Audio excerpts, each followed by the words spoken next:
What is the future of business coaching? That's the question we pose to Daryl W. Gurney, executive and career coach. He's an author, a speaker, a licensed spiritual counselor. He's also an entrepreneur, is founder of CareerGuide.com and TheBack40.com. Welcome, Daryl. Thank you, Gene. So in this theme number 11, our final theme, what is your winning analysis of the trends of business coaching moving forward? So tell us what you were trying to find out here.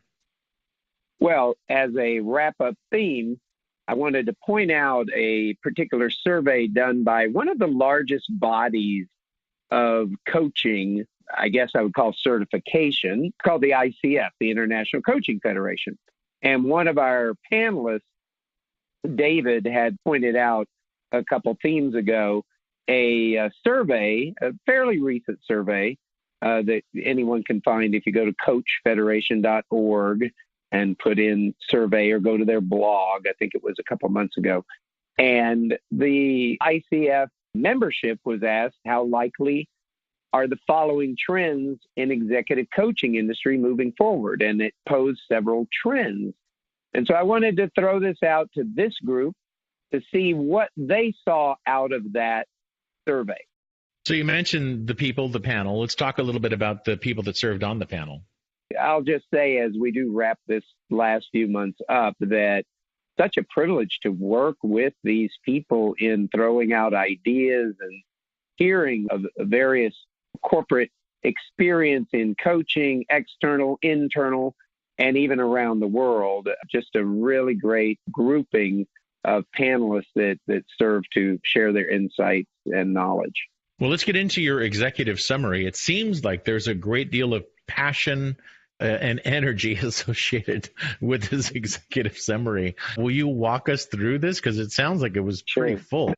Yeah, what was interesting is that I knew this would be a shorter, usually the panelists had 2 weeks to throw their ideas out, interact, and debate. This one was only a week, and yet we got as much participation, if not more, out of the 1 week of this theme, because I think it brought up a lot of passionate, vested interest, because these are coaches that are at the edge of the future of business coaching.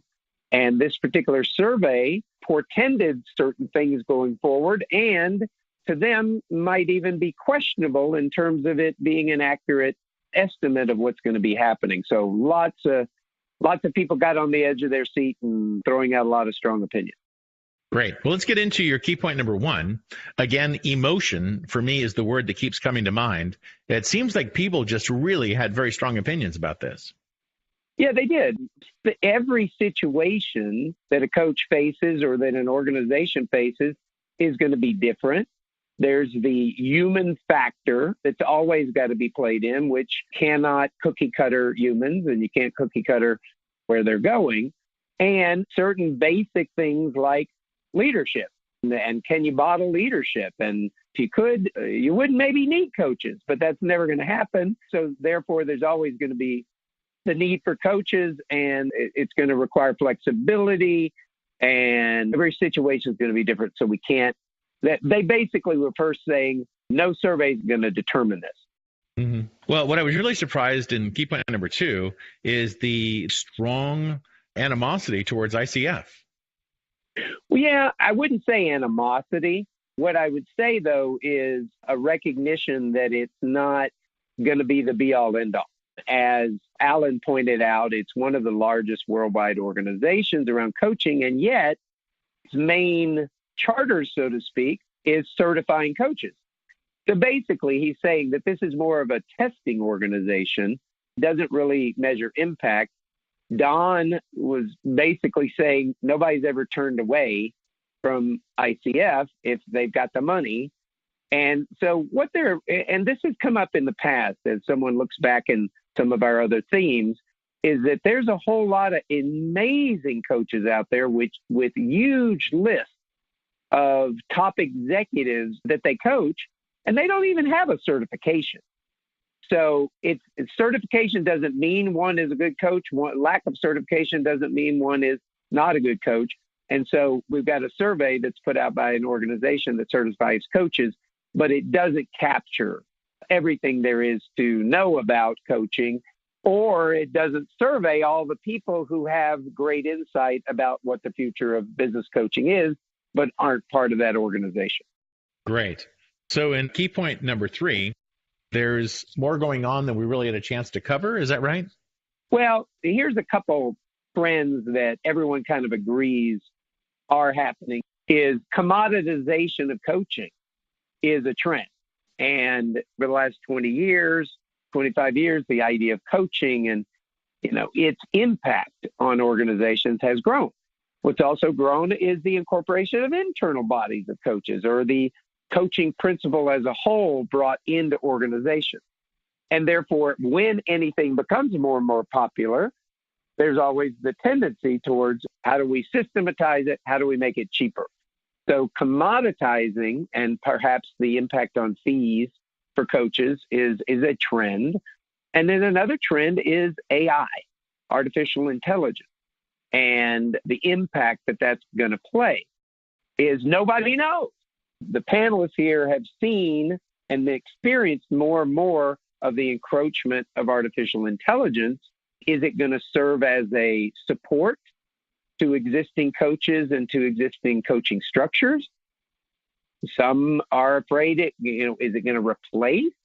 Nobody can ever imagine, in this panel at least, that it could replace, because no matter how smart Hal gets, it can't replace human ways of operating with each other. So what some believe, AI may start to come in at the lower levels, and where the fees are small or whatever, there may be systems set up where AI can handle it. But as you go up the level of coaching and you go up the level of executives being worked with, it can't ever replace it, but it might be a tool used along with it. Well, clearly the panel had a great deal of passion on this topic. Tell us the 3 that stood out for you. Yeah, if we go back through the last 11 themes, I think these gentlemen kind of traded places quite a bit. Very passionate, always jumping right in with ideas and a little bit of debate. Really, Don and Patrick and Alan just were very, very vital members and very engaging throughout this entire exploration here. Great. Well, that brings our panel to an end. I just want to say you did a fantastic job moderating this and facilitating it. So thank you very much, Daryl. Daryl W. Gurney. He's founder of CareerGuide.com and TheBack40.com. He's an executive coach, a career coach, an author, a speaker, and he's a licensed spiritual counselor. And we really appreciate you facilitating this panel. Thank you, Daryl. Thank you, Gene.